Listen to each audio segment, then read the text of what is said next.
Wara il-maltempata li ħakmitna fl-aħħar jiem u ħallit reperkussjonijiet infrastrutturali devastanti f'diversi nħawi, issa il-Gvern permezz tad-Dipartiment tax-Xogħlijiet Pubbliċi u Infrastructure Malta se jkun qed jagħti appoġġ dirett għal azzjoni immedjata fejn hemm bżonn. Fi-stqarrija l-Ministeru għat-Trasport, l-Infrastruttura u x-Xogħlijiet Pubbliċi ħabbar li d-Dipartiment tax-Xogħlijiet Pubbliċi qed jitlob lill-Kunsill li jirrapportaw il-ħsarat ikkawżati, partikolarment dawk li jippreżentaw periklu imminenti, sitwazzjonijiet ta' emerġenza jew li affettwaw l-aċċessibilità billi timtela il-formula li ntbatet lil kull kunsill jew f'każ ta' diffikultà iċemplu fuq in-numru 22922222. Dil-azzjoni tingħaqad mal-interventi immedjati li diġà ttieħdu f'numru ta' żoni kostali fejn maltemp ikkawża l-akbar ħsarat fosthom fil-Mellieħa, Witilajn, ix-Xajra, il-Karkara u Arlabsi fil-limiti ta' Siġġiewi fost oħrajn.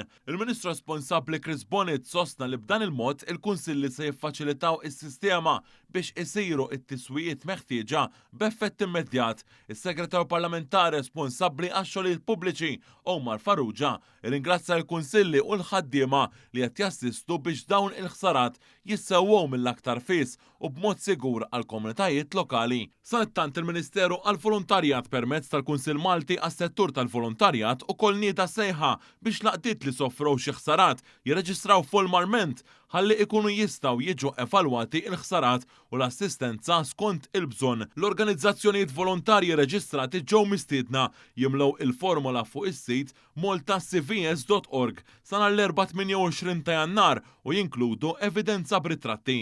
Dawn it-tħabbiriet ukoll saru wara l-erba' il-Prim Ministru Robert Abela enfasizza mal-ġurnalisti li l-Gvern mhux se jħalli lil ħadd waħdu la darba l-ekonomija nazzjonali b'saħħitha tippermetti l-appoġġ kif seħħ f'ċirkostanzi oħrajn diffiċli fl-aħħar snin. Naturalment hemm konna gvern li kull meta l-pajjiż ġie rinfaċċat kontingenza kienx pandemija dak li nqala warajja kriżi tal-inflazzjoni, kriżi tal-enerġija, dejjem adottajna prinċipju wieħed dak li ma nħallux lil ħadd waħdu.